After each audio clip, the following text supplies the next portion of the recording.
Saya bilang tadi, Semar adalah narasi, adalah deskripsi orang Jawa tentang seperti apa sih ketuhanan dan kebertuhanan itu. Kita awali dari namanya, Semar. Ya, sebenarnya kata-katanya jelas dari kata-kata samar. Nama aslinya kan Ismoyo, karena memang dia Maya.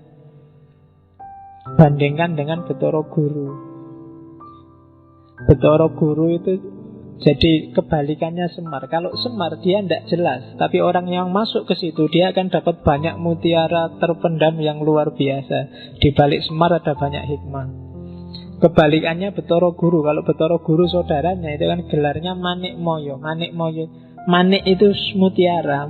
Cuma dia manik yang moyo. Dari luar kelihatan mutiara, tapi kalau diselami sebenarnya nggak ada apa-apanya. Dia hanya formalitas.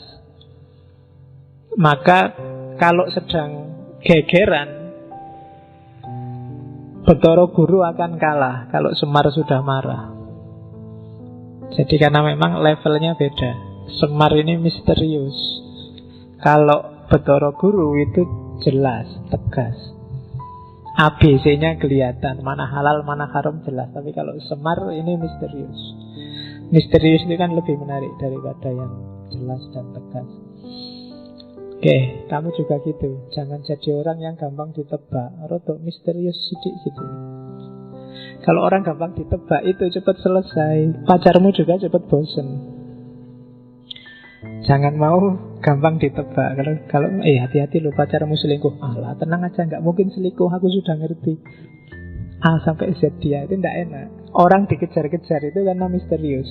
Begitu kamu selesai dan nggak misterius, nggak ada orang ngejar-ngejar kamu. Sudah jelas.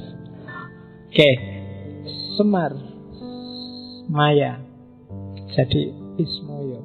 Orang selalu nebaknya salah kalau berhadapan dengan Semar. Dianggap A ternyata B, dianggap ketawa ternyata nangis, dianggap berdiri ternyata duduk, dianggap seneng ternyata susah, dianggap jadi Maya.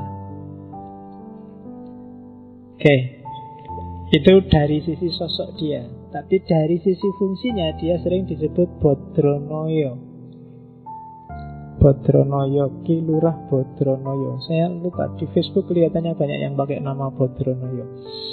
Meskipun ngerti karepe apa ndak aku ya ora paham. Jadi Bodronoyo itu dari kata-kata bodro, bebodro. Bebodro itu membangun dari bawah, dari pondasi. Kalau noyo kebalikannya, utusan dari atas. Jadi Semar adalah sosok yang dari atas ke bawah sekaligus dari bawah ke atas. Dia membangun dunia, tapi hakikatnya dia bukan orang bawah, tapi orang atas. Jadi dia ini utusan sekaligus orang biasa. Dia ini berusaha sendiri sekaligus dibantu dari atas.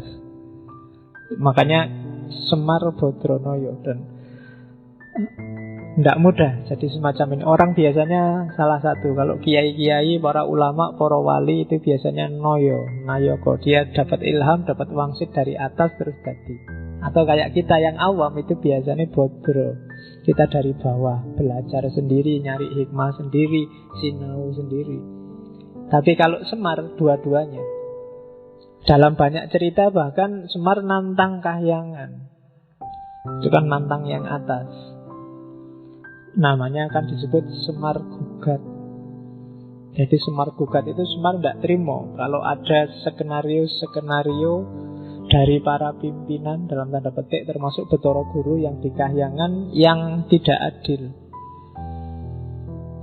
Kalau dia sudah merasa semacam itu, biasanya terus dia melakukan gugat. Kalau Semar sudah gugat, nggak ada yang berani ngelawan. Dan itu biasanya personifikasi terus sama orang-orang sering ditafsirkan kalau ada rakyat marah dan demo, itu versi Semar yang gugat, orang kecil yang marah. Tapi sebenarnya Semar nggak sekedar orang kecil. Dia orang kecil sekaligus orang besar. Dia dari bawah sekaligus dari atas.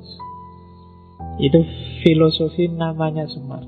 Dan sampai di level ini sebenarnya ini sudah kecanggihan ramuannya para wali. untuk menyatukan di satu sosok sekaligus seorang filosof sekaligus seorang wali. Itu agak berat, Bodronoyo. Kalau dalam tradisi Persia kan ada beberapa filosof yang sekaligus wali.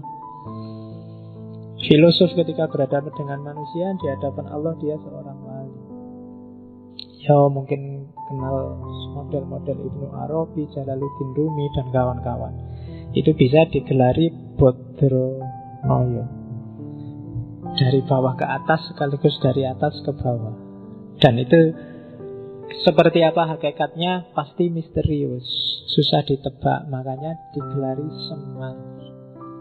Di luar dua nama ini dia punya puluhan nama sesuai cerita masing-masing. Setiap cerita kadang-kadang ada namanya sendiri. Tapi yang utama ini Semar dan Bodronoyo. Oke, itu dari segi nama.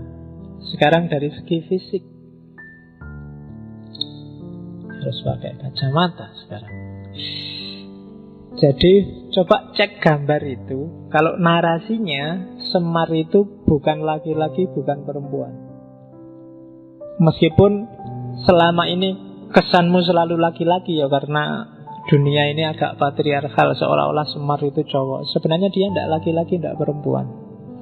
Terus tangan kanannya ke atas, tangan kirinya ke belakang. Jadi kalau jalan mungkin ada yang sering nonton wayang wong apa dulu Ria Jenaka, selalu tangan ini ke atas terus satu tangan ke bawah.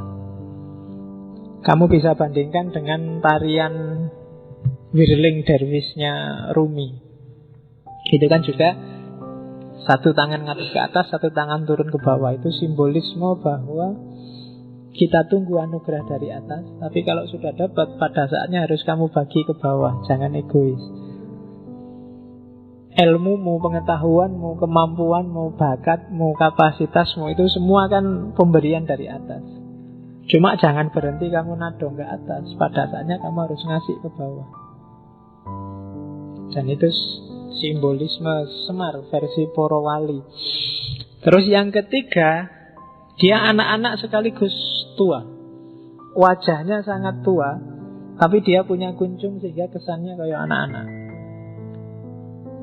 Kalau kalian kan wajahnya tua, tapi aslinya kan ya. Nah kalau Semar itu anak-anak sekaligus orang tua. Jadi manusia yang utuh, insan kamil itu ya harus lengkap. Dia punya sisi anak-anak yang jernih, tapi juga punya sisi orang tua yang matang. Anak-anak itu kan jernih, pikirannya belum ada apa-apanya, belum terkontaminasi macam-macam. Sementara orang tua itu menang di matang. Jadi wajahnya sangat tua tapi punya kunjung, berarti dia matang sekaligus jernih. Dan itu berat. Tapi gambarnya ya jadinya lucu kayak gitu. Orang tua tapi punya kunjung. Oke. Terus biasanya Semar ini kalau di wayang, apalagi di wayang orang, gambarannya dia matanya rembes. Apa ya rembes itu? Bahasa Indonesianya apa matanya rembes itu? Jadi berkaca-kaca ya, berbesmili itu kan. Ini kalau rembes itu terus-terusan. Jadi berkaca-kaca terus. Apa ya? Bahasa Indonesia nggak lengkap ya. Matanya ya rembes. Orang Jawa yang ngerti. Jadi selalu berair. Jadi terus berair itu. Ya. Cuma mulutnya selalu ketawa. Jadi matanya rembes, selalu berair, tapi selalu senyum, selalu ketawa. Itu gabungan antara keprihatinan dan antara duka dan suka. Itu hidup. Jadi analoginya para wali untuk menggambar manusia yang utuh itu ya bisa senang, bisa sedih. Terus ya dalam dialog dia sering ketawa karena lucu. Cuma di akhir ketawa nadanya mesti nangis. Itu Semar.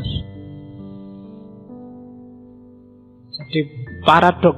Terus yang terakhir, Dia ini sebenarnya berdiri sama duduk tidak jelas. Disebut duduk iya, disebut berdiri juga ya. Itu berdiri apa duduk yang tidak jelas.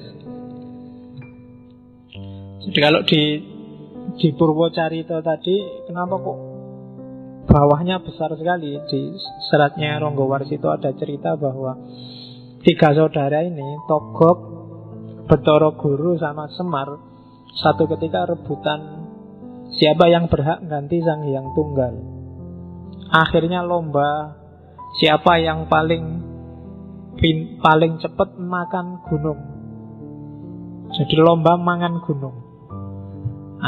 Yang pertama nyoba makan itu Togog. Togog itu nekat gunung diambil ditelan.